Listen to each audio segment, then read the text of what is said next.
This is Sports Stuff with Jim and Muff, plus Alex. That's me.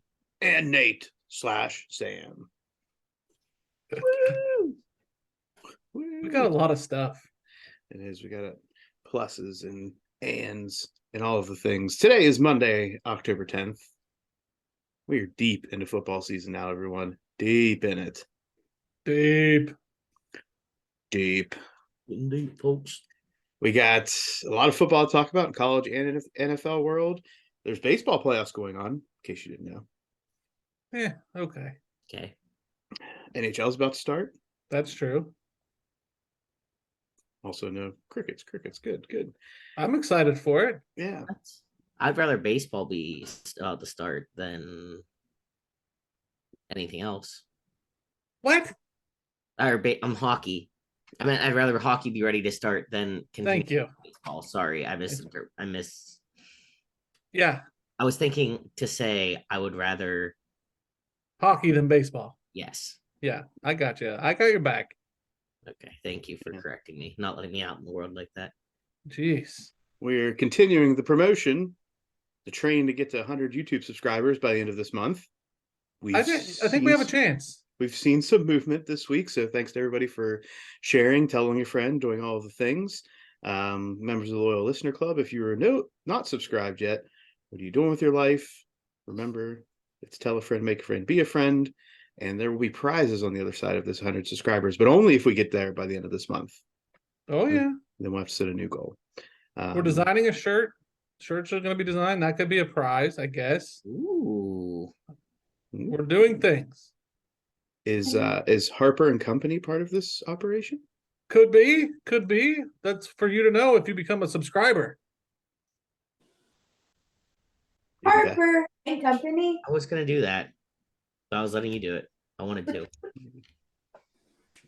What else we got, Muff? As always, be sure to follow us at Sports Jim Muff on Instagram and Twitter, sportsstuff.w/Jim, Ampersand Muff on Facebook, YouTube.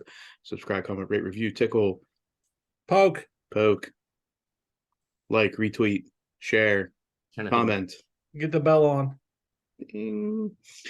Since we've reached the end of the baseball regular season, we are proud to announce that the Pittsburgh Pirates finished with 100 losses this year. I thought that they were going to win out and only have 99. I was like, I called it. But here we go. Well, some guy at work was like, anything under 100, I would have taken. And I'm like, really? I'm like, I get your point a little bit, but 99 losses to me is still not acceptable. Like, what do you say? I understand ownership sucks, but like, what do you say at the year-end review or the sit-down meetings? Well, we had 100 losses. Like, how does that feel? How does this make you feel? Like shit. But just so we're clear, they had one more win than last year. And they weren't the worst team in the league. We did better, guys. The worst team in the league or no? No, they would have the Reds. Good grief. All right, let's get out of this. No, the worst team in the league this year, Jim. Washington Nationals, 55 wins, 107 losses. Ugh. So we killed them. Let's get out of this and let's get into some real sports. Our opinions aren't too tough, rough, or gruff. We are proof that you don't have to be an expert to have an opinion. So just shut up and sit down. This is Sports Stuff with Jim and Muff.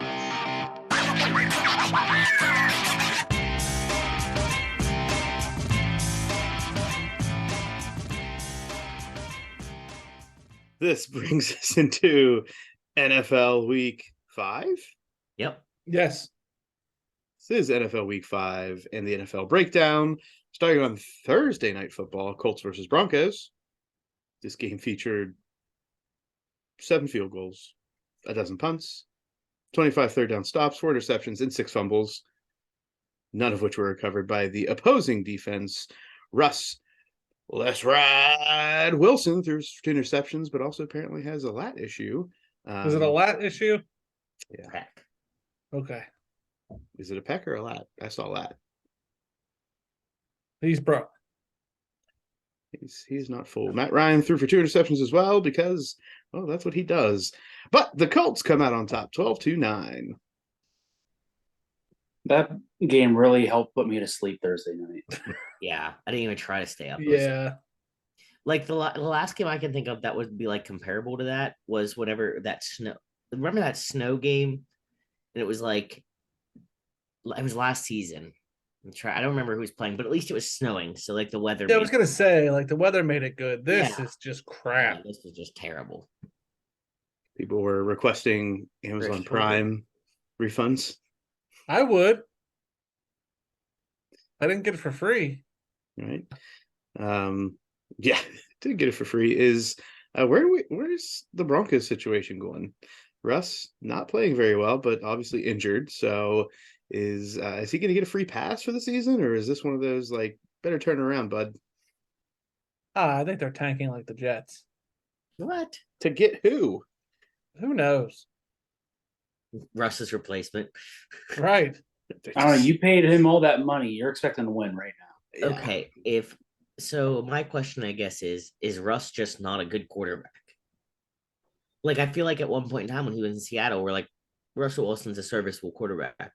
But were we wrong? Was it just because he had guys like DK Metcalf, Tyler Lockett he was throwing to that made him look good? And Marshawn Lynch. Marshawn Lynch, yes. I mean, he's got to have weapons, but I think that's true of anybody in the league anymore. Yeah, but I think if you sent Josh Allen to another team, I don't think he would take a giant step down. I disagree. I firmly disagree. You put Josh Allen on the Broncos, I see the same result. We see them beating the Colts. Yes. Very easily. Yeah. All right. I'll give you that. I'm not going to say that they're a Super Bowl team, but they've beaten the Colts. Well, and the difference is Josh Allen's a playmaker in himself. Like he would make the plays happen. Russ Wilson's just boring. Like he's But let's put Josh Allen at Russ's age. Yeah, I don't know. Russ is just completely inaccurate anymore. He doesn't. Some of his throws are atrocious. He's got a torn lat or pec. It just says shoulder injury. I looked it up. We'll confirm. Moving on to London Town.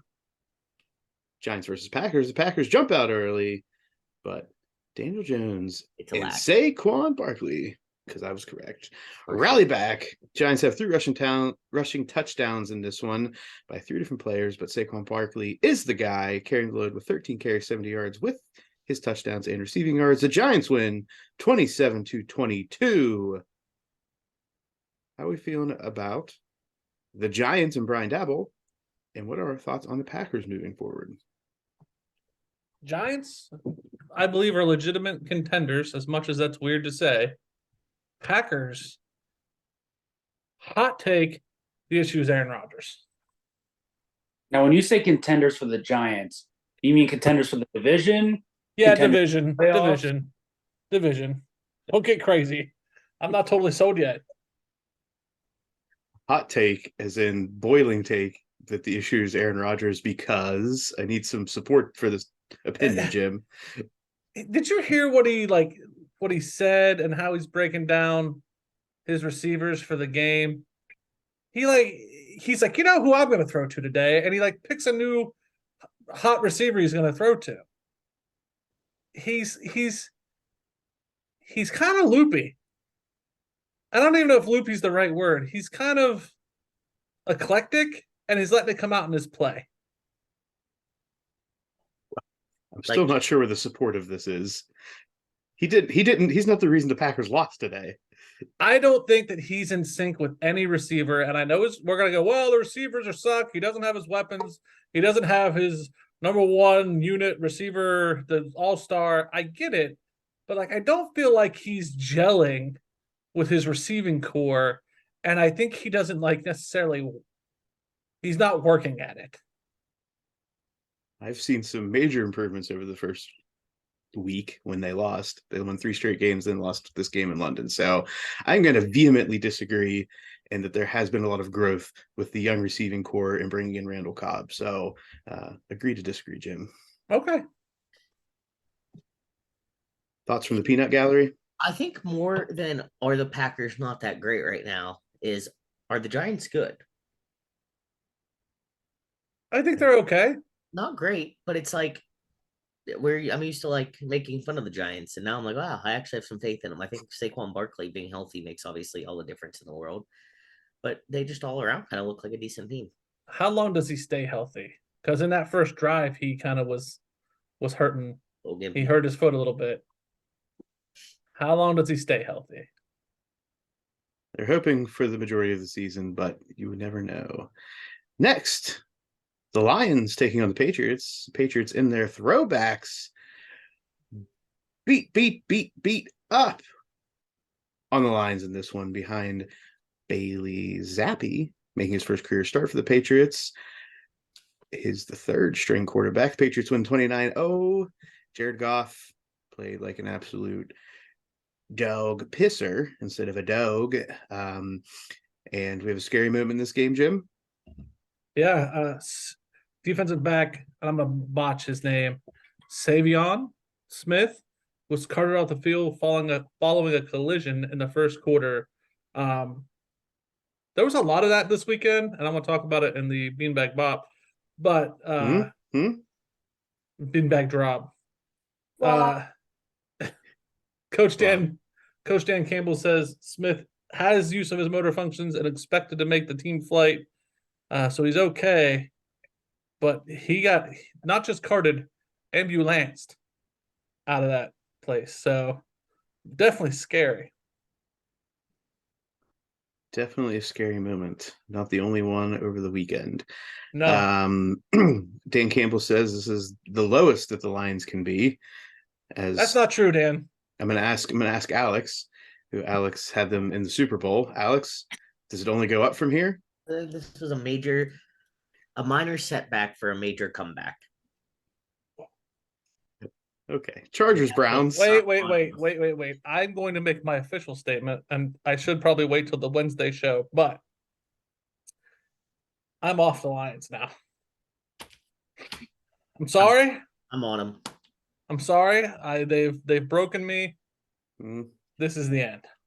Well, Jim, just in time for their two best playmakers to come back and prove you wrong within the next couple of weeks. If I had to We'll guess. see. Moving on to the You can't come back on. All right, you know what? You're right. I should debate this further until the Wednesday You show. should before you make this decision, because you cannot keep hopping off and on. That's true. That's true. Every week, if they win, Jim's on. If they lose, he's off. Chargers, Browns. Browns snatched defeat from the jaws of victory, missing the go-ahead field goal, lose this one 30-28. Justin Herbert has a solid game, 220 yards and a touchdown.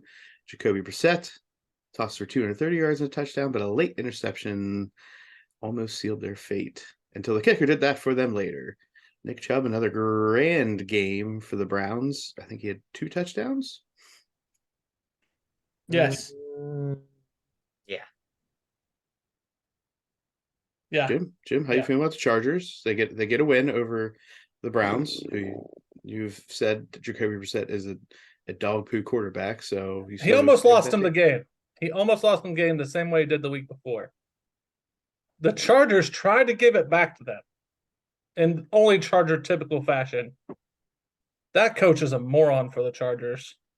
Let me just say. How do I feel about the Chargers? So they kept showing the stat that if you're 3-2, you have a 49% chance going to the playoffs. If you're 2-3, you have a 25% chance going to the playoffs. I believe the Browns, while they now are 2-3, probably have a 49% chance going to the playoffs. And the Chargers, who are 3-2, probably have the 25% chance going to the playoffs. Just from how they acted in this game. I was gonna say these are definitely two underachieving teams. It seems. Oh my God, so much. Going from teams that are underachieving to teams that never achieve. Texans taking on the Jaguars. The Texans take the win out of the Jag Sales and win for the 9th straight time in this series. Trevor Lawrence threw 2 interceptions, one in the end zone, and the inconsistency of Trevor Lawrence and mistakes across the Jaguars defense account for the loss in this one. Yeah, and the Jags were a little bit hot for a while there. Yeah, this cooled them off, I think.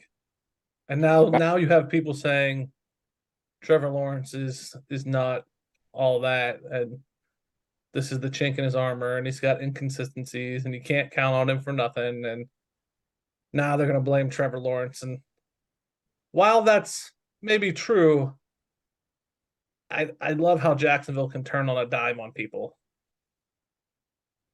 Yeah, I don't know that it's necessarily all Trevor Lawrence's fault. I don't necessarily know that Trevor Lawrence is that bad of a problem in Jacksonville. They No, look I bad agree. today, but I don't think it was Trevor Lawrence's doing. Mm-hmm. I think that they're getting better, but I don't expect them to go from a team that could barely win a game to a team that's going to win every game.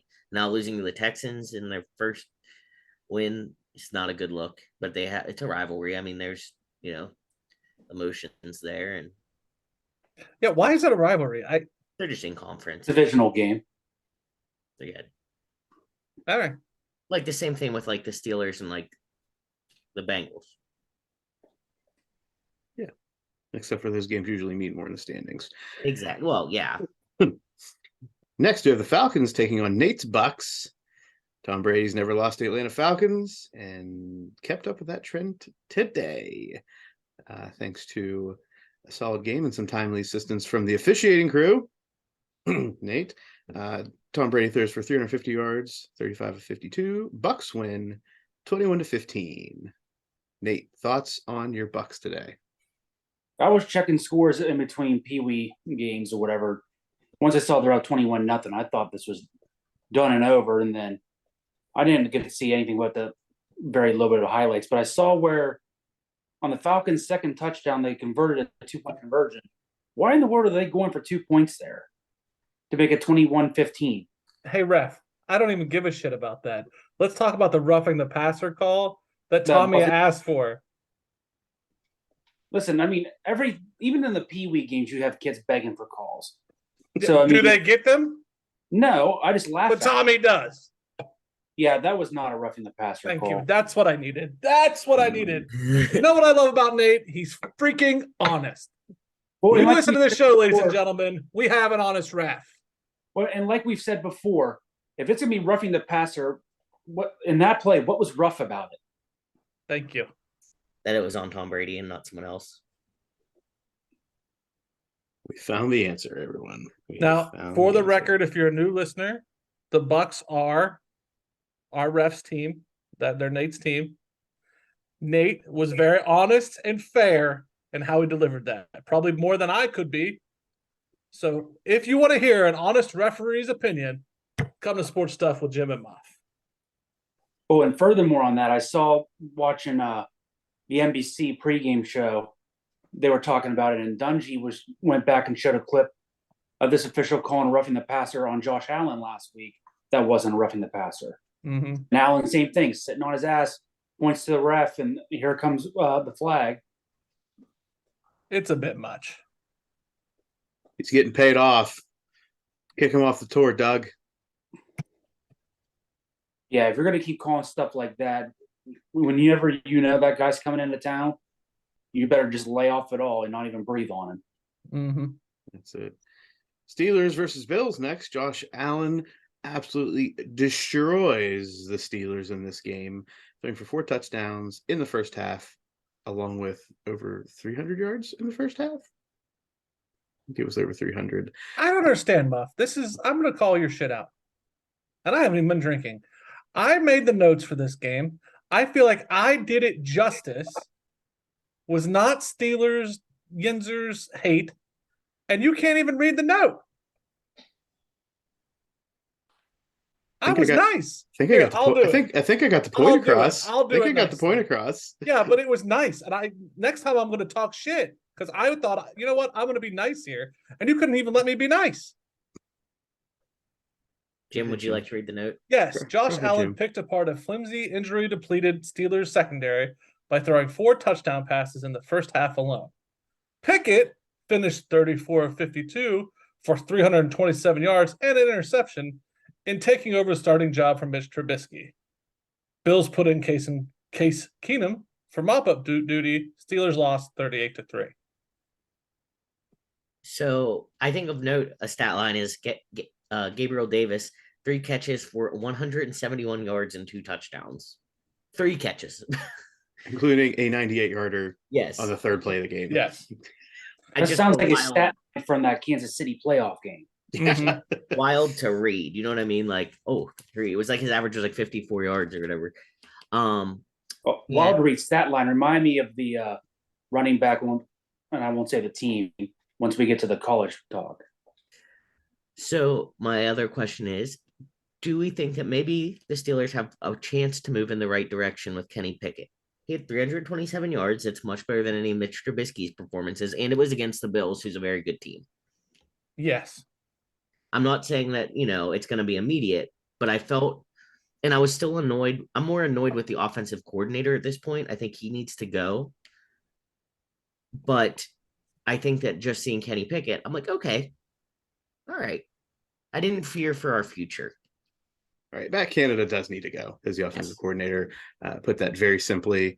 And Kenny Pickett had some good balls. His lone interception was towards the end of the second half, and I think he was trying to press it to get into field goal range. But if he keeps throwing it to George Pickens, good things are going to happen. Yeah, I think he had like 84 yards or something. So that could be a nice little combo in a year or two. Give him a little bit of growing time. That's it. I want to know. Was that satisfactory, Jim? I want to know if it was satisfactory to the Yinzers. Did I do you guys justice? No, I think what you said was very true. Thank you. I hate it because it happened, but I don't think that you were necessarily wrong. Thank you. I think that you did have to. I like that you noted for some reason that the Bills put in Case Keenum. Right. No idea why that was a little either. bit of a side. That was a little bit of a poke. Yeah. But the rest of it was well phrased. Thank you. Dolphins Jets. The Jets beat a Tua-less and then Teddy Bridgewater-less Dolphins 40-17. Teddy goes out with concussion in the new protocols because he was looking a little wobbly. And the Dolphins coach says that Bridgewater has no symptoms, but a spotter saw him stumble and they had to pull him. Bridgewater is replaced by rookie Skylar Thompson from who knows where. Kansas State. That's important. Yeah. That's important. Yes, and I'll tell you why in a minute. Finish the note. 166 yards and interception his debut. Now Jim? I will finish the note. So I don't know why you needed me to say that. because I wanted you to complete the note. Now, I'm a bit of a completionist, Muff. This is what happened, okay? I'm watching the Kansas State game, and for some reason, they bring up the Skylar Thompson kid. And they're like, Skylar Thompson was from Kansas State. They bring him up in his Dolphins uniform, and they say, he's just one play away from playing tomorrow. Great kid from Kansas State. I was like, that's odd. Like, why would you say that? Like, why would you highlight him? The game is a good game. We're not like in mop-up time in like an Ohio State game. Why are we talking about this? That's just odd. And then today, Skylar gets to come up. And he gets to come up because a spotter saw Teddy stumble a bit under the new concussion protocol. This is just odd to me. That the Dolphins who started this concussion protocol are the ones who are the first ones to be subject to the concussion new protocol. And we kind of foreshadowed it in the college game the night before. That's weird. Jim, a completionist and a conspiracy theorist. Muff, is that not weird? I mean, it's odd. It's peculiar. I'm not going to say that's all I'm saying. It's a conspiracy. I didn't say that either, but it's weird. That's all I'm saying. Any other thoughts? Alex, what do you think? Oh, you're going to say quiet? Yeah. I think it's a little conspiracy theory-ish. I can see where there might be a valid point. I'm gonna play Switzerland. Okay. But he's a little conspiracy theorist, and we know that Jim, you get a little bit like that sometimes. I agree. That's why I'm saying it's weird.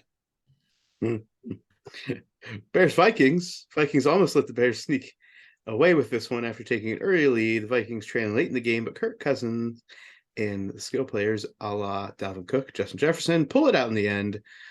Cousins runs the dagger into the end zone and then hits the 2-point conversion to Justin Jefferson to win the game 29-22. What a spread. Some spread. The Darnell Mooney had an amazing catch in this game. It's a one-hander. One-handed grab. Talk about, okay, so right now Nate in his little picture is sitting in front of something that's picking up in his thing. So it looks like he's wearing a little orange hat. It's a pumpkin. It has looked like that the whole time. I'm just like, look at Nate, his little hat. It's my beanbag. Shut up. That's all I have to say about the Bears.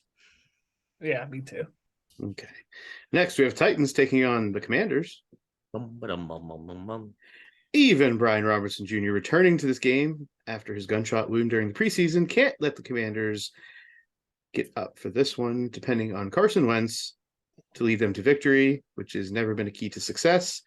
Titans only need 241 total yards of total offense to win this one, 21-17. Now, before we got on here, I saw a video. They apparently announced Brian Robinson last when they announced the offensive starters coming into the game. And he came out of the tunnel to Many Men by 50 Cent.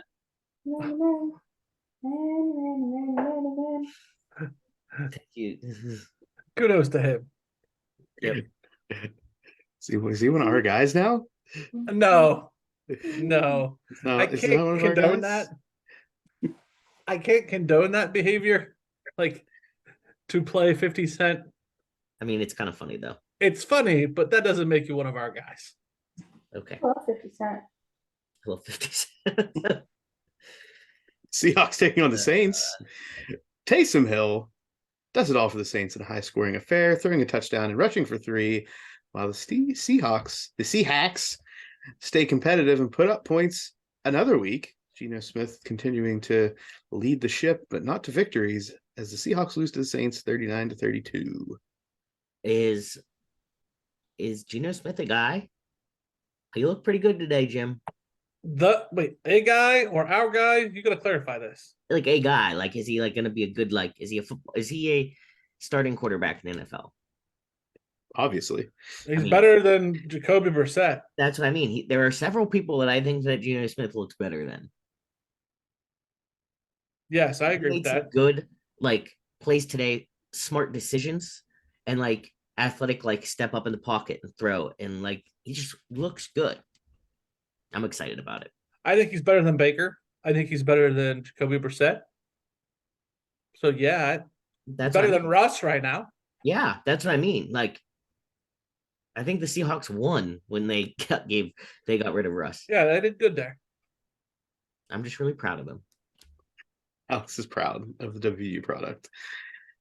Next, we have the 49ers taking on the Panthers. 49ers do what they're supposed to do against the Panthers, winning 37-15, thanks to a balanced offensive attack led by Jimmy G. Nothing new. Jimmy G leading a balanced offensive attack. Garoppolo throws for 2 touchdowns. Running back Jeffrey Wilson puts up 100+ rushing in this game with another touchdown. Sam, Yes. the Jimmy G watch. I believe he has made somewhere over $1 million at this point in his Ooh. incentives. My man. Sorry, Nate. I don't care. Just share the money. Um, His money is my money. did you see the kick? Robbie Gold got hurt, so they put in the punter to kick. Oh, did he get hurt? Damn.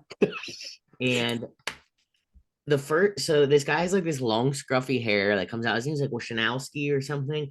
Apparently, like never really kicks, like very minimal practice kicking. But they're like, well, we have to do something, so they put him out there, and he, in the first kick that he made, it was like a line drive off the like to the super far left. Like just you'd have to watch it. It was embarrassing, but it was hilarious because this guy comes out and he looks like they just like pulled him off the side of the road and put him in a uniform, and then he tried to kick it, and his form was terrible. He did not look good doing it.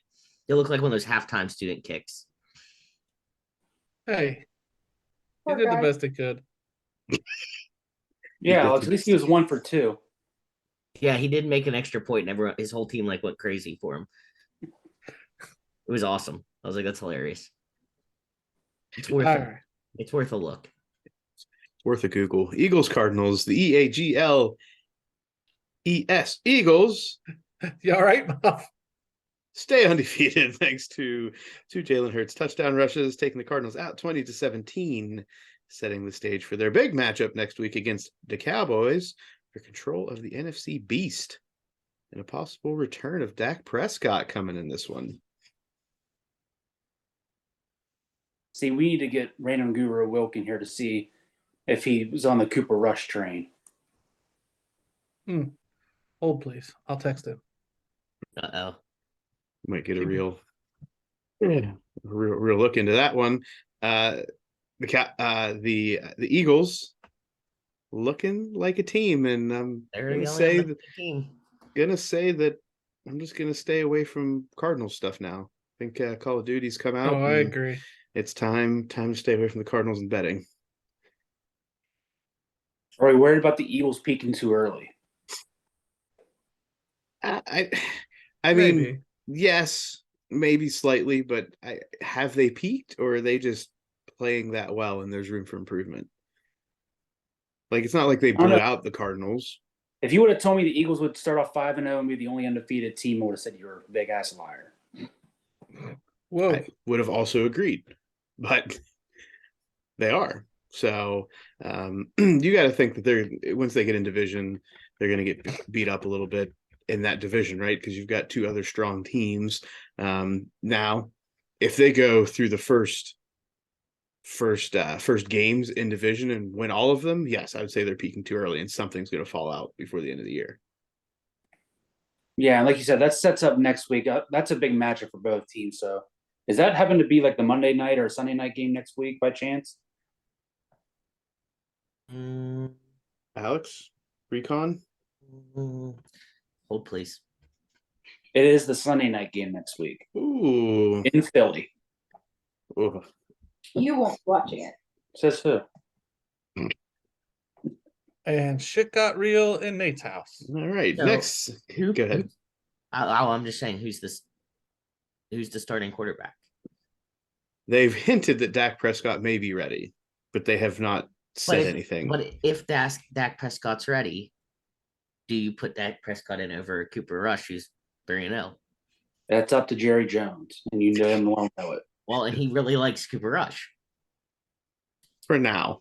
I don't know. My thought is, part of me says leave Cooper Rush in until shit hits the fan.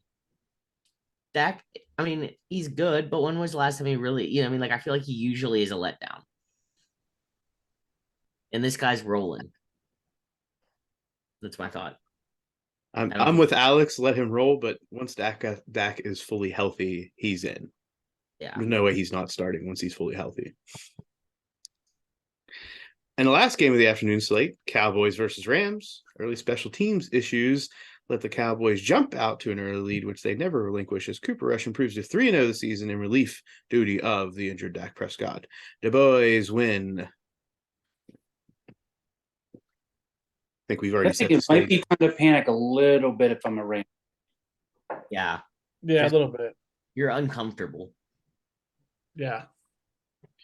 And offensively, things are not getting going. Like, they really only had two big plays in this game. One was the Cooper Kupp touchdown, which he pretty much made it all happen, just having to be single coverage, no safety deep, took like an 8-yard slant or crossing pattern and took it to the house. And the other one was a 2-2 Atwell deep pass, which the Rams didn't convert into a touchdown anyway. Only got a field goal out of it. So I agree, Nate. It is time to hit the panic button on the Rams. And the biggest issue is they can't get a running attack going. Yeah, I mean, especially for as good as that offense looked the end of last year, to only put up 10 points. And like I said, I'm just looking at the stat line. They had, for a team, 15 rush attempts for only 38 yards. Yeah, it's no good. No good. We have the live look in Sunday night game, Bengals Ravens. How we looking, Nate? Currently, right now, it is 3-0 Baltimore, and they are driving in the Cincinnati territory towards the end of the first quarter. Okay. Any thoughts on this game? No one likes the Ravens. I do. You're a Bengals fan. I like them to win tonight, and I need them to win tonight, and I need Muff's receiver to not get no points whatsoever. Following Jim's fandom and like what he thinks like week to week stresses me out. I Because- love the Bengals, but I'm He's- also trying to win fantasy football. But I think it's funny because I feel like you bet on like different like you don't have like consistency in your team betting usually. You like jump all over and then I'm like First off, I've bet on the Ravens all year. No, Back I'm not- off me. I'm not saying that in a bad way. I'm saying like with Muff, like I know he's probably rooting for the not anymore, but the Cardinals all the time. I just feel like we're all over the place with you, Jim. And I want to Yeah. root for teams, but I get stressed out and can't remember which one we're rooting for. Yeah, right now I need Muff to lose. I'm not choosing between you and Muff, so Both my games are with Muff. I hope you end in a tie. That might happen. Nah, I doubt it. And in Monday Night Football, the Chiefs taking on the Raiders. What are we thinking in this game? Let's Chiefs go roll. Chiefs. I think it'll be high scoring. I don't know why, but I do. Raiders plus the points. I already have. It's already a best bet. It's already in. Locked in. Signed, sealed, delivered. Signed, sealed, and delivered, which takes us to the end of this week's NFL breakdown and brings us right into. College football breakdown. I thought Jim had this. I didn't, but he wasn't saying it. I got nervous. Thank you, Alex. You covered it. College football. Was there not some musical? There was, but I slipped. Okay. As is usual, we'll go through the top 25 minus teams from the Big 10 and Big 12. Mm-hmm. And then we'll get into those two conferences. Number one, Bryce Youngless, Alabama, takes to the ground and escapes with a 24-21 win over Texas A&M. So obviously it was tough. They didn't have Bryce Young. This win, okay, against Texas A&M, and this performance without Bryce Young made them drop in the AP polls to 3. Mm-hmm. I don't know about you guys, but if my backup quarterback beat Texas A&M, Barely. It was a last second thing. beat them, Barely. backup quarterback, They had Bryce Young on the sideline. backup quarterback. I don't care. I don't know what more you want from them. I mean, it was a mediocre A&M team from what we've seen from them this year. Yeah, Mississippi State smacked Texas A&M. This was a rivalry game. I don't care what anybody says. And Yeah, it's a didn't you see where 1 year. Saban wasn't going to go shake Jimbo's hand before the game? I did not see that. Jimbo standing there at the 50-yard line, just like scanning over and Nick's like 5 yards from him. Like he's just looking over there, waiting for him. And finally somebody goes to Saban's like, hey, Jimbo's over here. He's like, ah, shit. I don't know. I would drop 1 to 3. That's a lot. Well, would you not have improved anyone else? Ohio State beat a shit ass Michigan State team and they jumped to 2. I'm Ohio State homer and I don't see Ohio State jumping I Alabama. think that Alabama could have fallen to 2. I think Thank Georgia you. better this week. Yeah. I guess that would be reasonable for me to think Georgia, Bama, OSU. Yes. Number 2, Georgia returns to form with a 42-10 win over Auburn, quelling Jim's thoughts of Georgia not being real for this week. So what was the score of the Penn State game in Auburn? I don't remember. That's why I'm asking you. 30-some to around 10. Yeah. I think this helps me feel good about Penn State if I'm a Penn State fan. Feel the same. Find out after next week's matchup against Michigan. Typical freaking Penn State fan. Almost. For the record, Penn State beat Auburn in Auburn 41-12. That's why I thought it was very similar. But you're like, well, see you next week. Typical Penn State fan. Hey, gotta play 1-0 this week, Jim. That's all that matters. I hear you. Number 5, Clemson flexes their defensive muscles in a 31-3 win over Boston College. Okay. Mm, If that's what we're gonna say, okay. Beating the teams you should be beating by the score you should be beating them by. Moving on. Thank you, Nate. Number 6, USC stays unbeaten with a 30-14 win over Washington State. Struggled early in this one. But Washington State's not a pushover. No, So I think it still was a good win for USC. I think it showed USC wasn't wasn't a god. I think I we've like already this. seen that though. I think USC might have been caught looking ahead a little bit. Yep. Thank you, Nate. I like Nate a lot tonight. I think that says more about the other weeks, Nate, not tonight. Yeah. Number Yeah, 8, Tennessee. This was a good win. Number 8, Tennessee gets ready for their showdown with Alabama next week, taking it to number 25, LSU, 40-13. That was a good win. Mm-hmm. Because they were only touchdown favorites and you had to go to Death Valley. I think I am a little even higher on Tennessee after seeing that. Yes. And I'm very, very intrigued by next week's game. Yes, I am as well. Number 9, Ole Miss. Oh, takes... wait. You don't get to jump that fast. What do we think about Brian Kelly? I think he's a turd. I will say I will say that now that he's like kind of getting like put on his ass a little bit, his southern accent has faded. I was listening to an interview and I thought that I'm like, I like how he came in and he was like trying to be one of the boys, and I was like, oh shit, I'm in trouble. I'll just talk normal. It says a lot about a coach when you leave a program and only one assistant coach follows you. Yep. So what is a bigger disappointment then? Brian Kelly or Notre Dame? I think the bigger disappointment's probably Notre Dame because they were expected, just like they are every year, Ever since go out and win. I mean, No. Brian Kelly, you can give him maybe a couple of years you can say to get his recruits in there or to really change the culture to the way he wants it. But getting spanked at home 40-13 and what towards the end of that game felt like a Tennessee home game isn't a good way to start off your tenure at LSU. I think that ever since Marcus Freeman became an official Catholic, they haven't lost. So there might be hope up there. Is that real? Yes. Number 9, Ole Miss takes care of Vanderbilt 52-28. As They struggled a little bit early in that game too. Yes, they I did. was going to say, I'm surprised. I was Vanderbilt score scored watching that, and I'm 28 like, man, points. Vandy was up early. Yeah. It was a second half blowout. I mean, Yeah. that's what happened to that one. Number 18, UCLA ruins any hope for number 11, Utah to make a run this season, winning 42-32. UCLA not looking bad. Utah got Yeah, outclassed. Posted that. Utah was simply outclassed. Like they looked juvenile at the end of that game. UCLA's Yeah. quarterback, real. He's a real one. Yeah, DTR is the real deal. Mm-hmm. I was down on UCLA, honestly, at the beginning of the season. Like, I thought they didn't look that Yeah. good. But I have to eat my words. And Me they're too. I'm coming- with you. coming into form. Number 12, Oregon stays unbeaten in Pac-12 play, beating Arizona 49-22.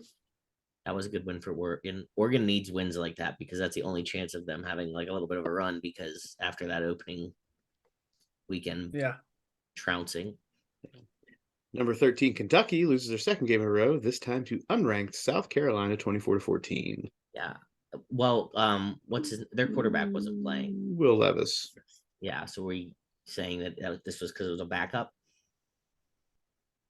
Or is it- I'm going to assume that, yeah, because Will Levis is a projected first-round pick. No, I know, Yeah. but that's not. I'm making the argument from earlier where Jim was like, I Yeah, don't I'd think say they so. lost. I'm saying, is this the same? Like, can you Yeah. say he's not as bad as this because they didn't have Will Levis? That was not my argument.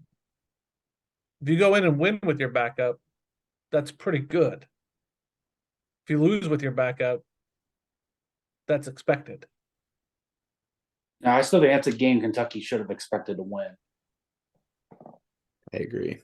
Kentucky should have pulled it out in that one. I mixed up your argument. I was thinking by the fact I was thinking of it how I was thinking of it, like they only won by 4 points. No. I take it back, Jim. I was wrong. Number 14, NC State recovers barely from their loss last week to Clemson, beating Florida State 19-17. Well, is NC? I don't know what to think about it. I take more away from this. Yeah, that Florida game was State. kind of weird. I take Florida State's going to sneak up on somebody this year. I just don't know who yet. Oh yeah, Yeah. That's what I'm taking from this game. Yep. Number 15, Wake Forest beats Army 45-10.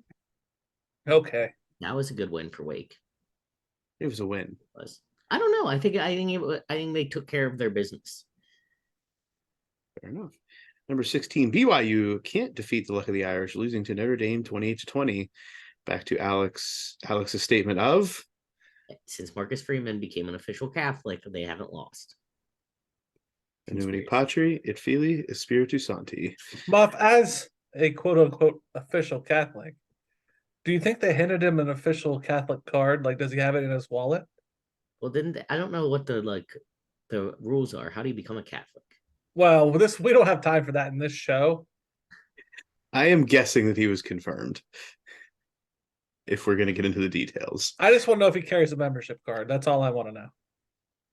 I still think it's too late for him this year, Alex. So His soul or the team? The team. games.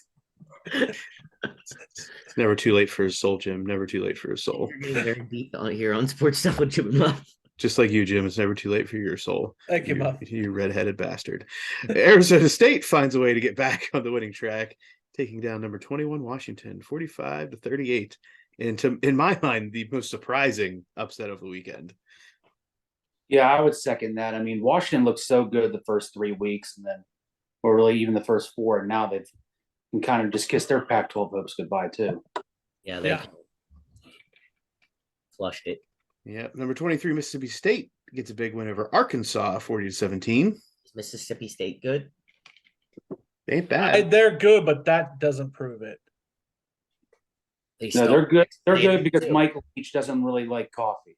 Yeah. They stomped Texas A&M too. Yeah, I'm about this. Yeah. I mean, I can always get behind any Mike led team or Mike Leach led team. Yeah. Did you hear the advice he was giving to the one reporter about her wedding? He's like, just take a weekend off and elope. He's like, trust me, I offered my kid $10,000 if they just do it. They haven't taken me up on it yet, but I'm serious. I'll give him an extra $10,000. And to round this out, number 24 Cincinnati gets a win over South Florida 28-24. Struggled to get this win. We're losing early. Wins a win. Wins a win. So to wrap this one up, if Luke Fickell ends the season ranked here, that's a victory for Luke Fickell, right? I would count it as one. I think it's a victory for Cincinnati. I don't know if it's a victory for Luke Fickell. Well, so here's my thing. Luke Fickell probably should have walked away from Cincinnati last year on a high note, right? Now if he didn't, he's got to build this program into national notoriety so that he can get the recruits to get back to where he was. I think if anything, though, if he can do well after that season they had last year, it's only going to pay dividends for him in the future as far as a better NFL job if he wants to go to the NFL or jump to a different college program. Okay. Because when did, Alex, you probably would know, when does Cincinnati go to the Big 12? 20.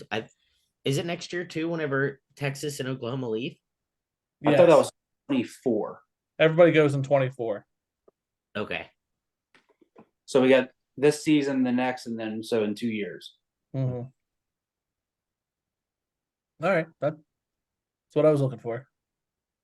Brings us next to the Big Ten rundown. Number 3, Ohio State runs away after a tight start to the game against Michigan State, 49-20. Jim, thoughts? I'm nervous about the running back injuries. Henderson is not healthy. Probably will not ever be 100% healthy this season. The other guy didn't travel. And the third string was not a running back. Like, we floated what's his face Johnson in there, and he is like he's like athlete. He does everything. So I'm worried about that running back position. Other than that, it was a good win. Don't you get Smith and Jigba back next week? It's bye week, so I would figure. Or, yeah, the next week. Yeah. Okay. All right. Number 4, Michigan outscores Indiana in the second half and route to a 31-20 win. So I know some Michigan fans. I think it was 31-10 win, not 20. I know some Michigan fans. It was 10-10 for a good chunk of this game. I've been busting their chops for 3 games since the Hawaii game, and they have a lot of faith in their team. However, when you look at their schedule, they have the big one, Muff. I swear to God, if James Franklin blows this, I'm gonna light James Franklin up for the rest of the year. As though you won't anyway. Thank you. Yeah. Michigan State, Rutgers, Nebraska. After that, so should be cakewalks. Then they have Illinois. Then Ohio State. Do we think Illinois could catch them if Penn State doesn't? Can catch Michigan. Yeah, Where's that game at? it is. Before he even says it, I'm going to say, not unless Illinois is going to have their regular starting quarterback back. It is at Michigan.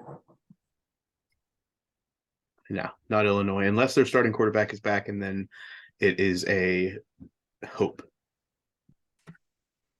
Say it again, you froze. I'm sorry. Said not unless Illinois has their regular starting quarterback back in Okay. play. All right. The Michigan's gonna walk unless they get beat this week. All the way to Ohio State. So please, for the love of God, Penn State, take care of business. Business. Nebraska improves to 2-1 in Big Ten play with a close 14-13 win over Rutgers. Snooze. Rutgers responds by firing their offensive coordinator. That was what they did. Okay. Apparently that was the issue. Not. Thank you. Purdue with a big conference win over Maryland, 31-29. Ugh. Right. Expected Maryland at home to make it happen in this game. Did not. It was like Maryland petered out. I watched a lot of that game. It was like Maryland is very I hate doing this because Muff's like he'll do all the stats. It was like mentally they didn't have it there. Was the way I felt about this game. I watched enough of this game, and Maryland just could never come up with the big play. When I say the big play, like big conversions, couldn't capitalize. Like Maryland just did all the things that teams that are not going to win close games do. And Their players didn't seem like they were in it towards the end. And Purdue was Purdue. Like they walked in and they were Purdue. And you have to be ready to punch them in the mouth. And if you're not, that's what happens. Wisconsin comes back in a big way after a couple bad weeks, pummeling Northwestern 42-7. This is what we expect. Yeah. That made But are we going to blame this on Paul Christ? Are we going to sit here and say it's the coach's fault? no. No, Northwestern just sucks. Thank you. There is a trend though going on. Like, after these coaches leave, you get that little bounce back win. I'm just Yeah. saying. For the betting Didn't you episode. guys try this twice and it didn't work? Yes. Yeah. This would be the first time it did I was work. trying to bring it back alive. So should we bet like Rutgers next week? Because Yeah. they fired their offensive coordinator. Yeah. How about it, boys? We'll stay away from that. Illinois and Iowa don't disappoint the fans of solid defense and punting. Illinois coming out on top 9-6 in a Saturday night primetime game on the Big Ten Network. This pleases me. I mean, I like Brett Bielema. Iowa covered. That's all I was worried about. I would cover. How this game? Why have we ever put this in prime time? We know that nobody's going to want to watch it. Is that why we put it in prime time? Because they know everybody's going to watch the other game. What other game are you going to put on? Literally any of the other games that were playing at noon. There were like 4 really good games at noon. This was not a noon game, Alex. No, I know. But that's what I'm saying. Could you have like flexed one of them to a prime time? I don't know that I would have. Like, because Ohio State has a lot of night games. A lot. Yeah. Penn State or Michigan and Indiana. I don't want to watch that in prime time. Purdue, Maryland. Yeah, I would watch the that. only option I would have considered. Sure. Okay. Wraps up the Big Ten rundown for this week. Alex, Ugh, your Big 12 talk. shit right. show. It really isn't though. It is because you bet on them, but in the Yeah, don't bet on them. yes, but in the grand scheme of things, the Big 12 is really fun this year. But because you lose bets on them, you don't like them. So into the Big 12, number 7, Oklahoma State finds themselves in a dogfight, but does come on top. Come out on top. 41-31 over Texas Tech. Number 17, TCU ruins the game day experience in Lawrence, taking advantage of the Jayhawks quarterback going down in the second quarter, beating Kansas 38-21. I think That it was 38-31, wasn't it? yeah, I was gonna say that's not right. Speaking of flexing games, 7. wouldn't they flex that game out of the noon slot? I thought they would, but they did I not. mean, yeah, you have the whole game day experience there. I mean, why wouldn't you flex that game to at least like 1 o'clock, 1:30 or Yeah.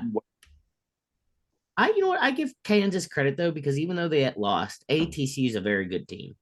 And 2, again, their backup quarterback from the middle of second quarter on was running that Kansas offense, and they very easily could have gotten pummeled from that point forward. So I'll take this as a win if I'm Kansas. I mean, not obviously literally, but as a moral win. Number 20. It's a win because Kansas had game day. They Exactly. had another sellout crowd, and they have people excited about football, and they lost to a ranked opponent. It's not like they were Yes. losing to an unranked opponent, and they lost by 3 touchdowns. So And I firmly believe that there is a chance that they won if they kept their starting quarterback. I agree. Number 20, Kansas State and Iowa State belong in the Big Ten after a hard-fought, low-scoring affair, with Kansas State coming out on top 10-9. Jim cursed this game Yes. all night. Ugh, that was a rough one. Texas No comment, Jim? No, no, because everybody can hear you shaking your head. I Good. don't have any comment on this game. no comment. I think that this was. People will say that this was a defensive affair. This was a defense. They ran up and down the field and then just didn't score. Does that not make it a defensive affair? No, It sounds like Jim's not a fan of the bend, but don't break defense. that's Mm. shit. 10-9. Jim, that's an Iowa score. You would say Iowa had a good defense if this happened with Iowa. If Ohio State did this, you would say Ohio State did what they had to do to win. But because it's in the Big 12, you got I'm problems. going to try to be as politically Defense was- correct as possible. This game was a dick tease. You get it all the way, and then psych. Because the defense stepped it up and made the stop they needed to No, make. because the offenses weren't good enough to finish the job. Joey Burrow just got sacked, if anyone's surprised by that. He literally got up and he was like, In no way is what you said politically correct, Jim, just so we're clear. I couldn't You do it. did. tease is a politically correct phrase. That was horrible. I couldn't watch that ever. Texas. was- Are we okay? We're still No, going. Go ahead. No, go. Jim No. had no comment on that game, by the way. I wanted to stay away. You made me. Texas is back after That's a another 40 dumb statement. after a 49-0 win over Oklahoma in the Red River Showdown, thanks to the magnificent mullet having not Buckeye Quinn Ewers returning to action. I just wanted to rub that one in. They That beat was like Oklahoma. yes, Who 49-0. Who They sucks? didn't squeak out a win against Oklahoma. That means Texas is back. You're In right. a giant rivalry game. We were just talking about rivalry games. They're back. You're right. It's amazing. They're back. James- Iowa State had 200 yards passing. Kansas State had 300 yards passing, but that was a defensive battle. Shut up. Hey, Mitch Trubisky, he got benched. I'll say Kenny Pickett had over 300 yards passing today, and all he got was 3 points. Yeah, and 200 yards Well, passing don't- isn't like they threw it all over the field. And how many points did the Buffalo Bills score? But why did they not score points then? Yeah, Jim. because they couldn't. Once you got to the red zone, they're like, "Oh, we don't know what to do. We can't pass the ball here." Did they miss field goals? No, because there were turnovers. So defenses played the game well. Got it. Oh my god! I think Jim needs to do a live stream during a certain game of the year, and he needs to be a color commentator because that would be worth the price of admission. That really would be. We can't put that on any of our affiliated channels because I should. we will be flagged. I We'll be should. taken down. Question is, am I drinking or not during that? You will be. So I mean, if we're trying to be PC, I'll not drink. I don't think that's going to matter. That's true. Alex, any last thoughts on the Big 12? No, I think I am thoroughly enjoying the Big 12 action this year. I think it's fun that there's multiple contenders. I think it's fun that there's multiple teams. I think it's fun that Oklahoma is not running the table like every other freaking year. I like it. I like that Kansas is good. I like that TCU is good. I like that Texas is kind of back. I'm enjoying Big 12 football this year. None of those teams will be in the playoffs. So be happy with a bunch of scoring, but none of those teams make TCU's the undefeated. playoffs. None of those teams will make the TCU hasn't playoffs. lost a game. None of those teams will make the playoffs. Nate, Who's going to make it over them? The only one that has a remote shot based on their ranking right now is Oklahoma State. I'm Currently telling sitting at number 7 you, coming in. if a team runs the table and comes out of the Big 12 undefeated, they will make the playoffs. Well, you're in luck because next week we unveil our first top 10, Our personal top 10s. our personal top 10s. get excited for Ohio State after a bye week to drop 5 spots in Alex's poll. That's fine. Sam, I want Sam to have a poll too. I like polls. What am I making a poll about? No, Nate, You know they're talking no? about poll POLL, not POLE. Yeah, I know. Okay, it's very good. It's very good. Nate, any final thoughts on college football? I feel like No, I mean college football was kind of not a really exciting weekend, I wouldn't say. if you don't watch YouTube, you should, because Jim's facial expressions through this entire episode are worth it. Like at times he'll be speechless, but he's literally like, but you would have to be watching to know what I just did to see what Jim was doing. So you have to be watching But at this my time. brother and some friends are going to the Penn State Michigan game this weekend. Good for them. Is it in Happy Valley? No, it's at Michigan. It's at Michigan. Muff, if it was not in that state up north, I would try to find us tickets to go. If it was you know what, Muff? If we had free tickets, I might break my rule for you. And go to the state of Michigan. Yes, maybe. Anybody out there listening wants to find some tickets for Jim and I at low or no cost, we will find a way to make that trip. That Yeah. wraps up all of the football talk, which brings us to the Please, Beanbag flop. beanbag flop. Thank you, Sam. Flop drop. I have a bone of contention that we texted about, but we might as well use it for our lovely podcast. In the Ohio State game, Mr. Henderson ran into the running back, ran into a defensive player and hit him so hard that it knocked him out. The defensive player led with his head. I mean, nobody's going to say that on the television, but led with his head. It was helmet to helmet contact, and the defensive player dropped like a sack of potatoes and was out cold. They put him on a backboard. Kudos to Michigan State for the precautions that they had. The player is all right. Very Tua-esque in the way he was stiff. But kudos to the medical staff. Nate and I talked about it as far as there was no targeting penalty. There probably should have been, and I'm not saying that from the stance of Ohio State homer. There was helmet-to-helmet contact. The man did lead with his head, and he got hurt because of it. Nate said, go ahead, Nate. I said you got to take the result of the play out of it and just look at what you see. If he leads with a helmet and it's in clear targeting, you still have a targeting foul. It's a shame he got hurt and had to be taken out on the backboard, but you've got to take all the outside stuff out of it. This, like I was texting Jim about it. I said, let me go back to my text and see what exactly the text was. Where are we at? And Nate does raise a great point when he finds this text. I just have Yeah, so I said, look at it this way, Jim. If a ball carrier is tackled by his face mask and still scores a touchdown, you still have a penalty for a face mask. and that's a great point. I have a hard time throwing a flag on the kid when he's stiff as a board.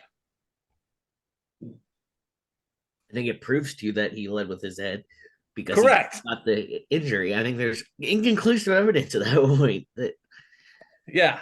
And not that it was the case in this particular situation, but at what point do players, offensive players, need to also be held to a standard about how they initiate contact? I've thought this before. I agree with you. And in this situation, that was not the case. I just Right. want to clarify. That's why I said that. I agree with you. I don't know. I don't know. It's going to be impossible. I mean, in an offensive game now that is geared towards offenses, if a running back was probably going to be the most possible option, like it's going to be the most likely option here.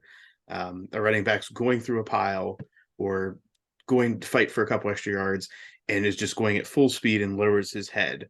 It is now then the defense's players' burden to catch them instead of trying to tackle them hard, is how I think about it. Yes.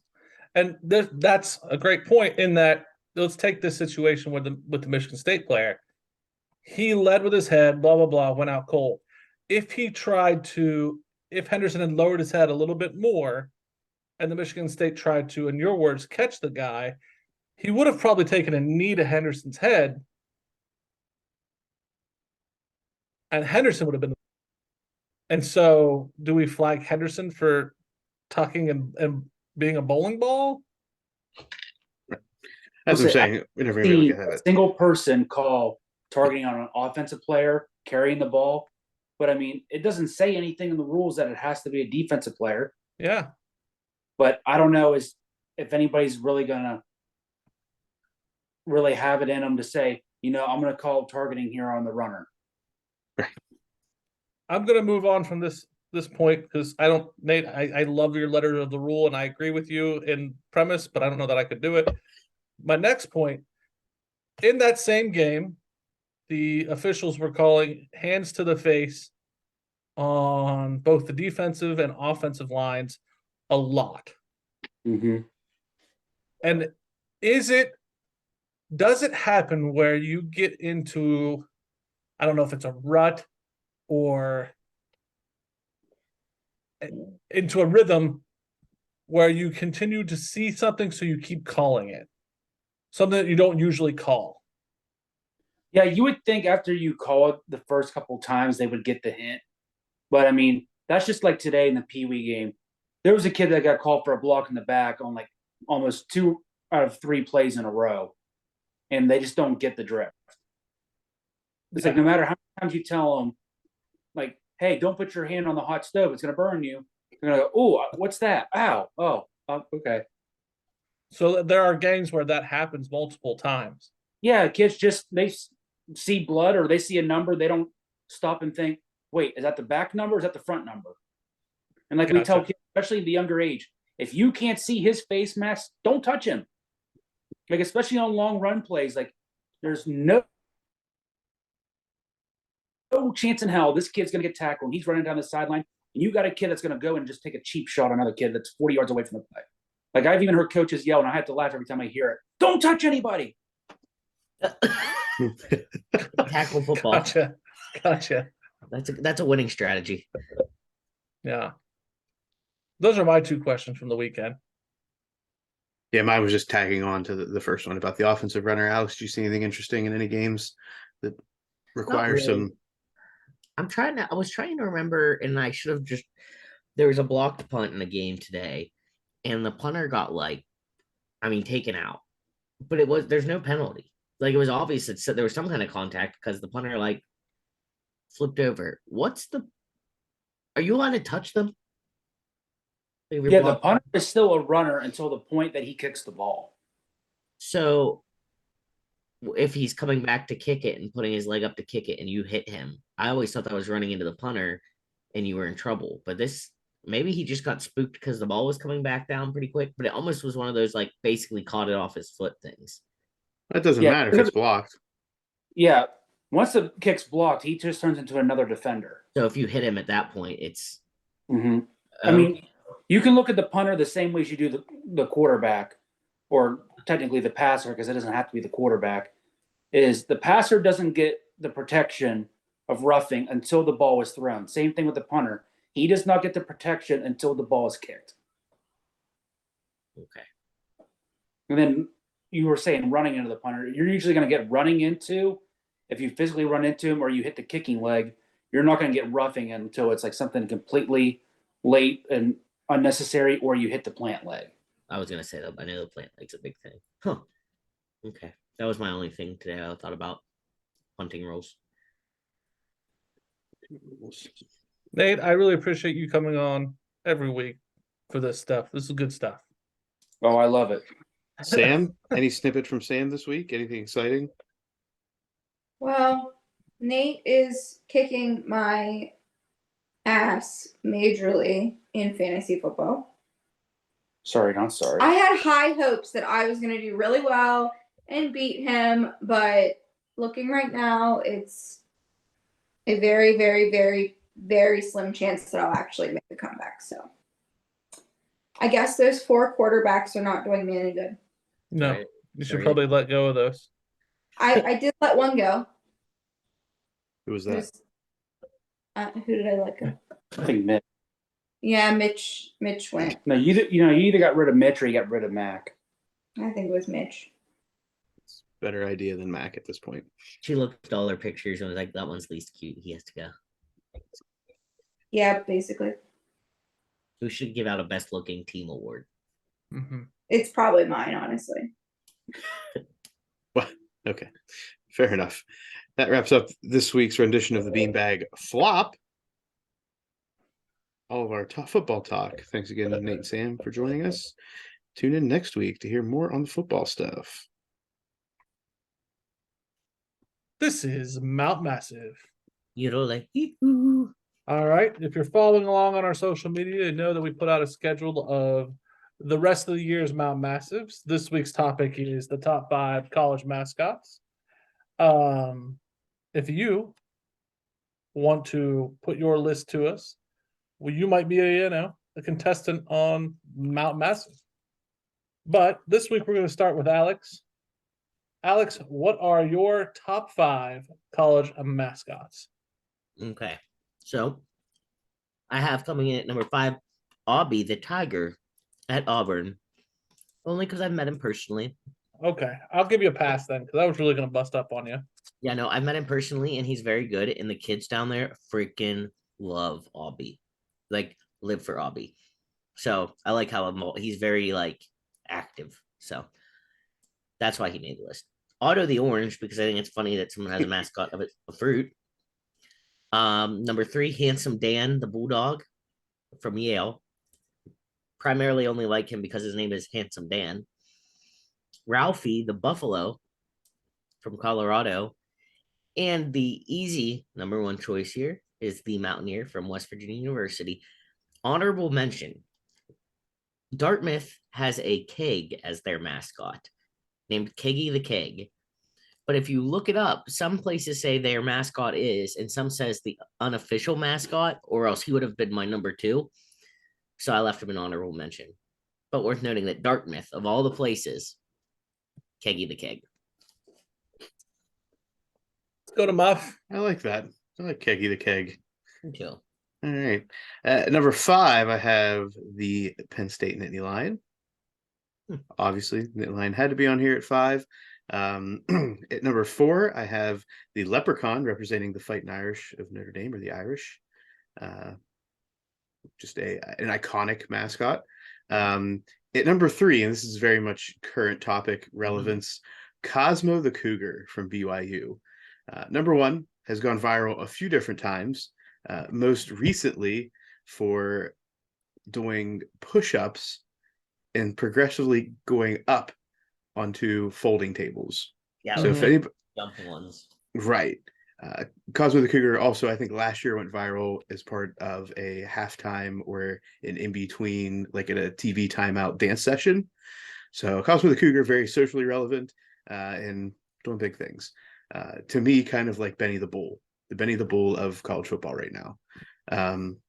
At number 2 and at number 1, I went more for the mascots that sometimes we've actually seen that are actually animals on site at times. At number 2, we've got Uga the Bulldog. Obviously, many different Ugas have come through over the years, but that's number 2. And number 1, Mike the Tiger for LSU. Are you calling it the live tiger? Or are you calling it the stuff mascot? The live tiger. Okay. All right. You redeemed yourself. Cool. So mine, Sparty the Spartan at 5. Uga at 4. Sebastian the Ibis from Miami at 3. The Oregon Duck at 2. And Brutus Buckeye at 1. It's fair. I'll give you that. Let me just say that I am now going to attack both of your lists. Can I attack yours first? Before you attack, I was gonna Brutus the Buckeye made my short list because I think that he's a cool mascot. I'm gonna take my honorable mentions off. I'm not even gonna talk about them. They're gone. All right. I'm gonna attack your lists. Okay. Attack I'm gonna away. start with Alex. Sure. Obby the Tiger. Uh-huh. You met him, so that gets a pass. Exactly. Handsome Dan the Bulldog over Uga. Well, you guys both had Uga on your lists. Because Uga is iconic. Yeah, well, I wanted to mix it up. I let Handsome Dan on my list. Over the Bulldog. A Bulldog's a Bulldog. No, Uga is the Bulldog. Well, I like the name Handsome Dan better than Uga. You're full of it. All right, and then a Buffalo. Yeah, that's cool shit. Also iconic when they run the buffalo out on the field. Yeah. Fair enough. But like the real travesty here is Muff's list. Muff's list. The Nittany Lion mascot. It's not very cool. It's like your grandma sewed together the mascot suit. Very iconic. In fact, top 5 in most lists. And then some. If you did any research, Jim, instead of just saying dude, Brutus up top. And then some dude dressed as a leprechaun. Well, let's just look for a second here. You've got 2 birds on your list and a nut. Those guys are all iconic. All of my people are iconic. What if the birds eat your nut? Yeah, then you got no more nuts. That's what we should have done. We should have done like building a battle team. Yours is like the list of caricatures of mascots. Like, oh, they're cool because we can sell them for money, but They stand the test of time. My mountaineer could go duck hunting. Your mountaineer is just some West Virginian. Why do we care about a bird from Miami? It's iconic. Because it's iconic. There's 4 things you can count on from Miami. That stupid U that you make with your fingers. Okay. Okay. Gold chains. Some kind of criminal activity. Some kind of criminal activity. And that damn bird. This was the top mascots, not the most iconic. But I think that is very subjective. I think that Jim did his as the top iconic mascots, which is fine. You did yours as the top most athletic mascots, and that's okay. And I think mine was just the ones that made me feel happy in my heart. And I think that's what we all have to accept about each other. If you, the loyal listener, would like to put forth your 5 best mascots. Best mascots? Iconic mascots? What are we doing here? Mascots that warm your heart? Tell us your 5 mascots that you think deserve to be on the Mount Massive list. Send them to us here at Sports Stuff with Jim and Muff. And that's Mount Massive. You're like, New segment alert. I am stealing this I heard it on the radio. I'm stealing it. I want to play this with my friends here at Sports Stuff with Jim and Muff. It's called Start, Bench, or Cut. I'm going to give you a situation. You tell me what you would do. I'm going to give you 3 people, whether you would start them, bench them, or cut them. We're going to start off in the coaching world. Who would you start? Who would you bench? And who would you cut? The 3 on the list are Scott Frost, Herm Edwards, and Paul Christ. Alex. I'm starting Paul Christ, benching Scott Frost, and firing Herm Edwards. Woo. Ooh. Muff. They're all fired, but if we have to we have to do all of this, I'm gonna bench Herm Edwards while he figures out what's going on in his whole what will become a legal battle, I'm sure. Let's start Scott Frost just because he deserves another chance. And we're gonna fire Paul Christ because he's the most recent casualty. Okay, so if I was doing this, I would start Paul Christ, bench Scott Frost, and cut Herm Edwards. Jim and I agree for once. Yes. Quarterback time. Okay. Okay. Who would you start? Who would you bench? Who would you cut between Jacoby Brissett, Mitch Trubisky, and Miami's Skylar Thompson? Who are the 3 again? Who are the 3 again? Jacoby Brissett, Mitch Trubisky, and Skylar Thompson. You start Jacoby Brissett because he's actually a starter in the NFL at the moment. Okay. You're gonna bench Mitch Trubisky because that's probably where he most belongs, and you're gonna cut Skylar Thompson. Alex. This is tough. Thank you. Part of me wants to say start Skylar Thompson, bench Mitch Trubisky, and cut Jacoby Brissett. Is that your final answer? Yep. I'm going to agree with Alex. I'm going to do exactly what Alex said. Wow. We're simpatico. Finally, because I'm only going to do 3 this week. Why in the world are we cutting Jacoby Brissett? Because he's crap. Uh-huh. Finally, our pick of the halftime show. Start, bench, or cut. Kanye West, Kid Rock, William Hung. What? Alex. Start Kid Rock. I want to cut Kanye, but I really don't want to ever have to see William Hung live. But I think I'm going to have to cut Kanye, William Hung, benched. I'm gonna cut William Hung. We're gonna start Kanye so that Kid Rock can be on the bench, and he's gonna come out and blow the top off the building in like the 3rd song. I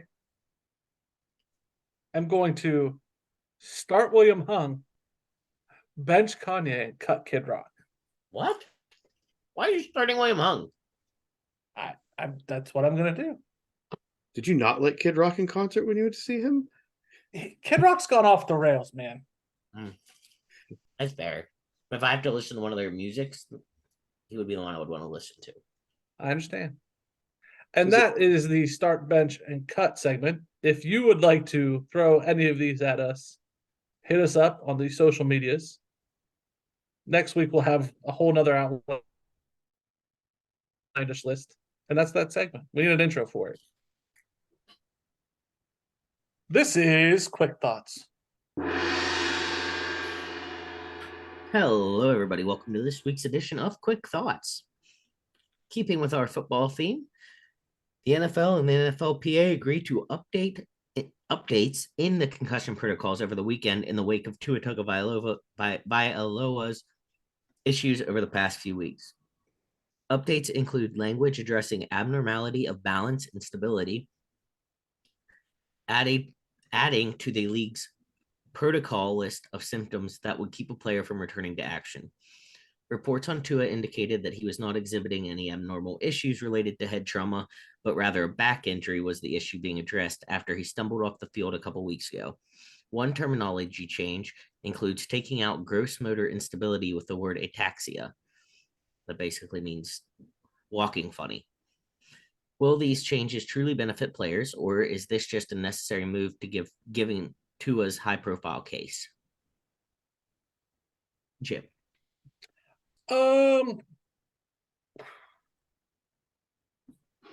I think eventually down the road it will benefit players. I can't sit here and say it won't after our conversation last week. I think the addition of spotters is good.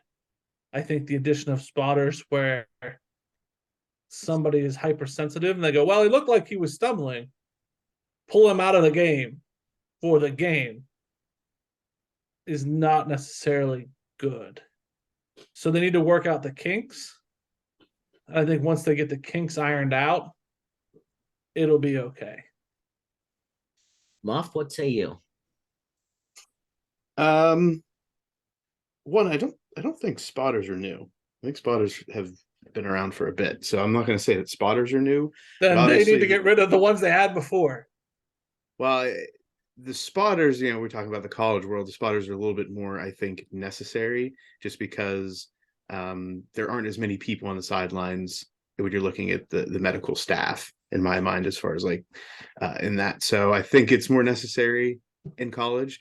In the NFL, you had these, unaffiliated neurologists or whatever their title is, to help in all of that. So it's like an on the field spotter. Now, I think this was a necessary move. It's something that the NFLPA has also been involved in the negotiation of. So if during the season there are issues, the players need to take up their gripes with the NFLPA for not bargaining hard enough at this time. I think it's a positive step. I think it's a positive step. The terminology, I did not know what that meant, Alex, until you said it. So I think that just leaves more open-ended options to bring somebody off the field, which in the end I think is better for the game and better for player safety. And if that's the goal, then that's what we need to do. I disagree with Jim's point of it could be detrimental to the game. I would need to see more options, or I guess more examples of that happening where it's an issue or it becomes an issue when somebody comes out of the game for no reason. We just gave you one today. That being Bridgewater. They took him out because he was stumbling, and they kept him out of the game. Spotter thought he was stumbling. Then, according to his coaches, he has no signs of concussion. Well, the coaches aren't the ones that make that assessment. But a spotter from upstairs in the tower should? Yeah, coach definitely shouldn't. That's why there's kinks, Muff. All right. I disagree with your man. Hold on. So, Muff. In what world should a coach be making that decision? Isn't that what the I don't independent disagree person with is? you there. Then quit talking about what the coach said. I don't care what the coach said. Well, why should the spotter upstairs be the be-all, end-all? The spotter upstairs identifies it. It's up to the people on the field. I don't think that's what's going on, is my point. I don't think that's what happened. I think that's exactly what happened. Okay. More to come on this then, because when I do the recon and that's not what happened, I'm going to call you on this. All right. Moving on to baseball, a more peaceful topic. Aaron Judge gets his second homer of the year, breaking Roger Maris's 61 mark from long ago. Do we recognize this as an accomplishment, or is Judge just a footnote in history to the steroid era homer numbers? Muff? This is a nice story. What else do we have to talk about in baseball this year? Not a lot. I guess, what do we have to talk about in baseball this year? Nothing. This was just something that kept inundating our TV screens when we didn't want it to. Yes, it's nice that he did it. He's now the AL record holder, but he is number 7 in the big list. And the big list is all I care about. Jim? It's a nice feel-good story. I agree with Muff. All right. Moving on to basketball then, Steve Ho-You Fat makes waves in the NBA preseason with his last name and getting all the jersey swap attention from his opponents. Is this real life? Jim?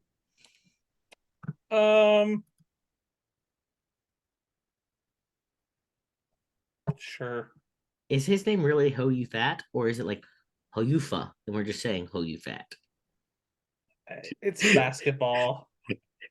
I have yet to hear anybody say it, so I was excited to see how you were going to say it. That's exactly how I would have done it, because I've only seen like not even clips. I've just seen pictures of people just blowing this up. Oh yeah.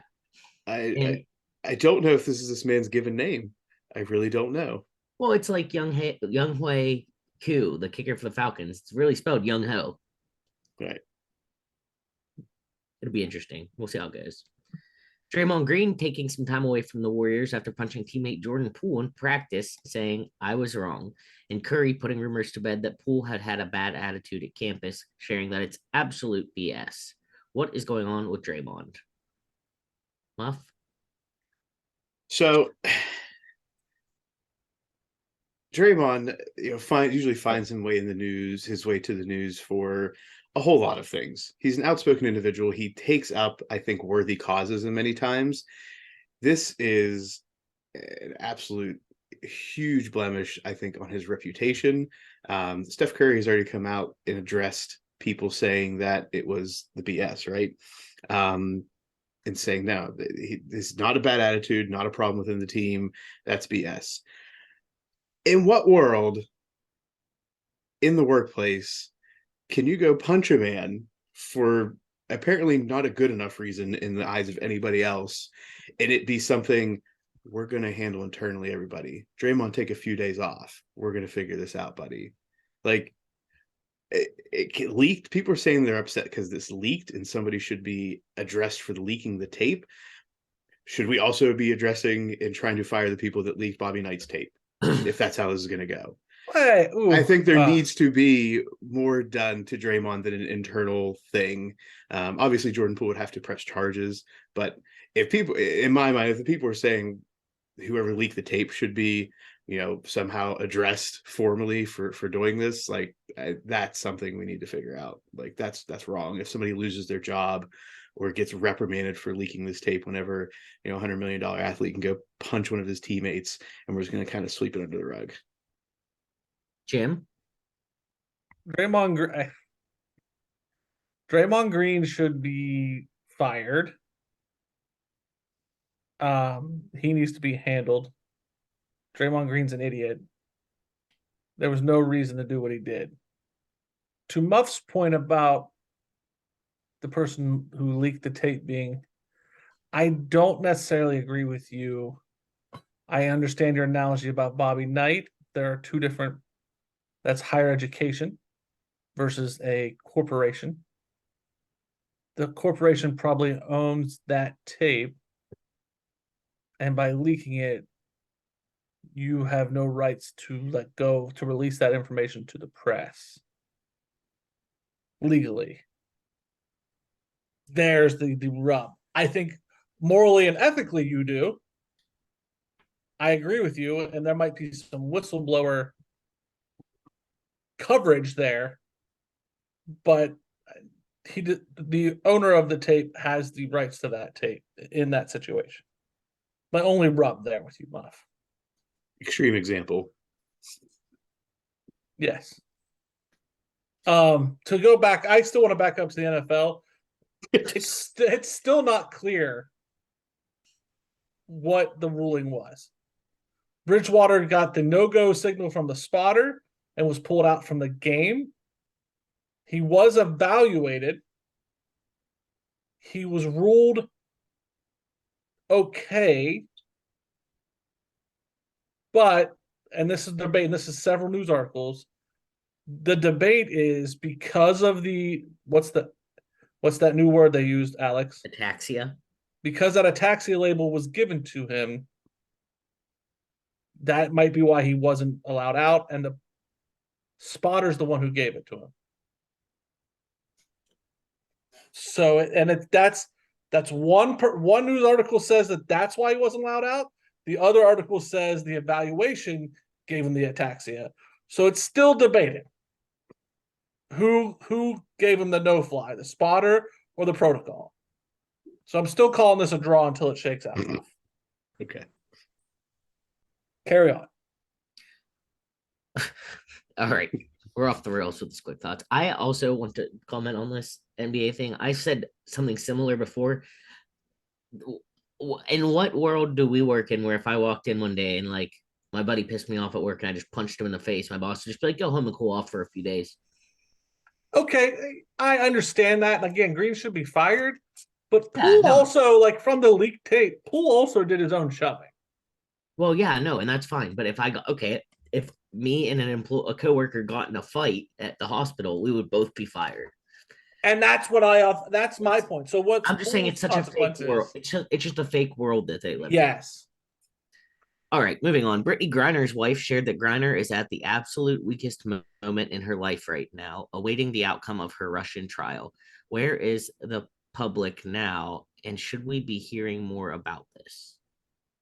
It's Jim. me, right? Yeah, it's Jim. I agree. And like I'm usually the other way on this one. I want to know the outrage now. And I do fear that you have to assume it's true she's at her weakest moment. I do fear for her life in this scenario. Yeah. Muff? Yeah, I saw this. I just grabbed a quote, right? And I was like, oh, I just came across this. Like, it's not jumping out at me all over the place. I would expect to still be seeing more of this than what I saw. In fact, in my mind, I thought things were progressing a little bit more quickly. That is obviously not right. So yeah, I mean, where is the additional information?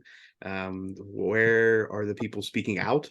You know, we talked about not just other basketball players, but politicians. And when I say politicians, I'm not saying like the president should be weighing in on this every day, but we should be hearing somebody pushing for resolution as quickly as possible, and not just a throwaway social media post.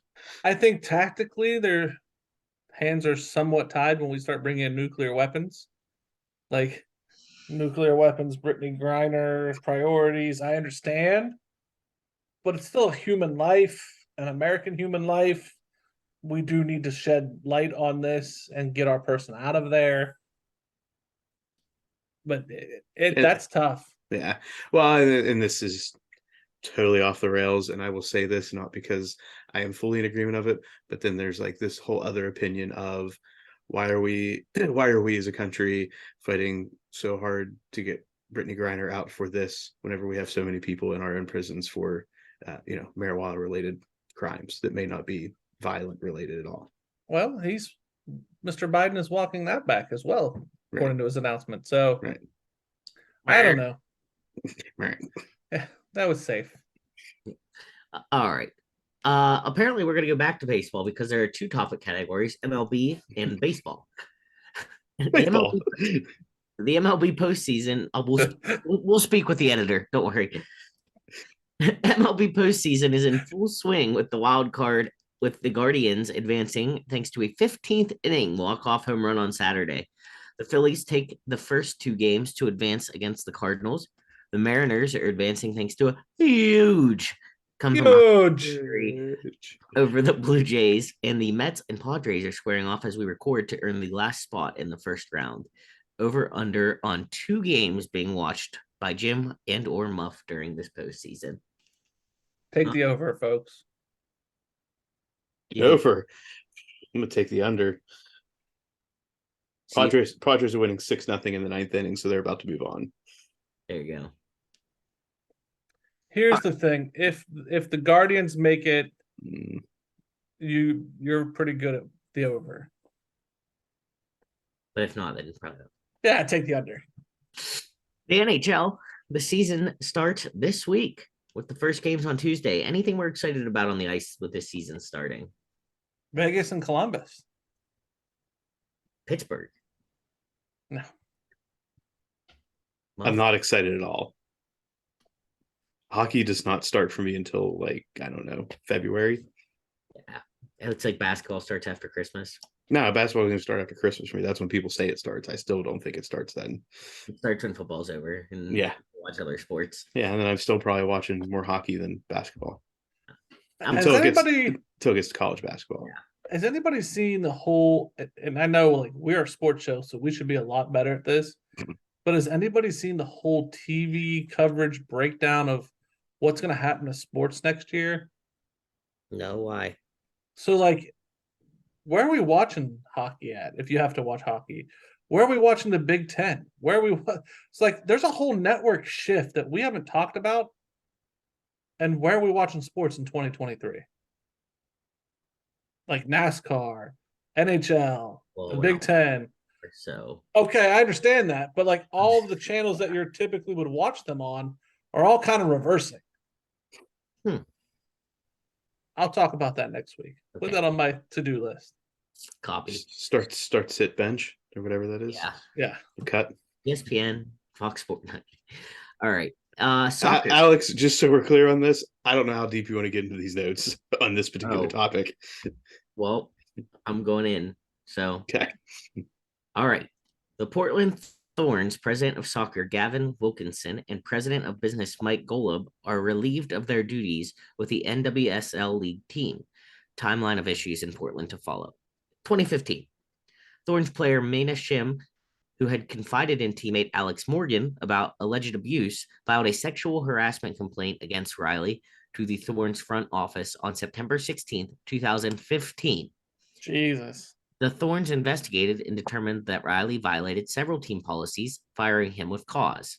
But publicly, the club said that Riley's contract simply wasn't renewed, leaving the impression that Riley had not been retained because of a poor on-field performance. Riley being the coach. Yeah. Yes. 2016, Riley continues coaching. We talked about this. 2000, Jim, they finally let go of the people in charge. 2018 and 2019, Golub is named after unwanted touching and advances towards women. Also, allegations of pushing women down and throwing soccer balls at them in meetings. We haven't talked about him though. 2021, The Athletic posts an article detailing Riley's sexual coercion of multiple women with the club. That's where we came in. February 2022, the Timbers terminated the contract of Andy Polo after his partner, Yonasis Alarcon, alleged on Peruvian television that he committed domestic violence against her. One of the incidents she described in Portland, May 2021, and the Timbers had sent representatives to Polo's residence, including Director of Security Jim McCausland, to mediate. Thoughts? How does it take 7 years? Yeah. I mean, yeah. How in the world does this take 7 years with this timeline lining up to find like, oh, you know, the guys that run this operation, they're probably not doing a good job. I'll tell you why, because nobody gives a shit about female soccer. Like that, no one gives a shit, and that's the freaking problem. A very entertaining sport that doesn't bring enough money and notoriety allows for this kind of bullshit to exist for 7 years. Well, it's my thought on it is exactly. It's like, yeah, not many people care about it, but that doesn't change the fact that these are human beings Absolutely. dealt with. It's the same thing. I mean, how long did the women's gymnastics stuff go on? Absolutely. Absolutely. This is egregious and disgusting. Well, and it's hard enough for women to make it in the sports world, so they probably tolerate a lot more bullshit than they should because they don't want to be the person who stirred the pot. Yep. So, And that was what we hit on with the athletic article. yeah. This is to me a small example of what was going on in Hollywood and being tolerated just to get ahead. Yeah. I will tolerate all of this for the opportunity to play in this league. I will tolerate all of this in order to be a part of a show, get in a movie. Like, this is what it was. I want to know what happens to the director of security. At that point, he's not the cops. He's just asked to mediate. I think he's just there in case shit gets weird. Right. He was not like he Weirder. witnessed it. I mean, I'm sure he can make his own assumptions and opinions and go from there. Unreal. And why do they have a whatever? And there's, I don't know. So, and the thing is, like, and this was what they said in the athletic article, if I remember correctly from a year ago. Once they do all of this and they attack all of this, what then becomes of the women's soccer league? Like, who picks up the reins? How do they move forward? And that's the question that like is left standing. right? It's some of the question that's happening in the WNBA right now, right? Mm-hmm. Who continues to move the sport forward in a league that is not necessarily profitable? Like Becky Yep. Hammond's trying to do her thing, but Becky Hammond's also getting paid too. And if things Yep. don't work out for her to help progress the league's profile, then yes, it's a good investment, but is it a worthwhile investment? TBD. Crazy. Alex, Muff, who won? you won this week because Jim canceled my gong. That's He true. literally That's fair. openly broke the rules. You're right. I did. All right, that wraps up Quick Thoughts. Brings us to the end of this episode. Thanks again for everybody who's been interacting with us on social media, who's been coming into the YouTube world. Remember, get on there, subscribe, rate, review, comment, tickle, poke, do all the things to make this rocket ship keep going to the moon, past the moon, and straight to all the other planets out in the solar system. Next episode, as Jim mentioned, we will unveil our first college top 10. Is next week the first? No, I want to get a official, Jim? jump on them. Okay. So we're getting ahead of the game so that we can argue more about it. So I just want to take a brief moment, Muff. Yes. We have Mount Massive. We have the start bench cut. We have our regular beanbag flop. We have quick thoughts. We have all these segments that may entertain you that we drop on our YouTube channels and our social medias. If you, the listener, are not entertained, let us know. Come up with a new segment and come on the show and be the host of that, please. Because we're just guys throwing stuff at the wall. So hit us up. Let us know. Let us know. And as always, help us continue our progress. And the way to do this is by telling a friend, making a friend, be a friend.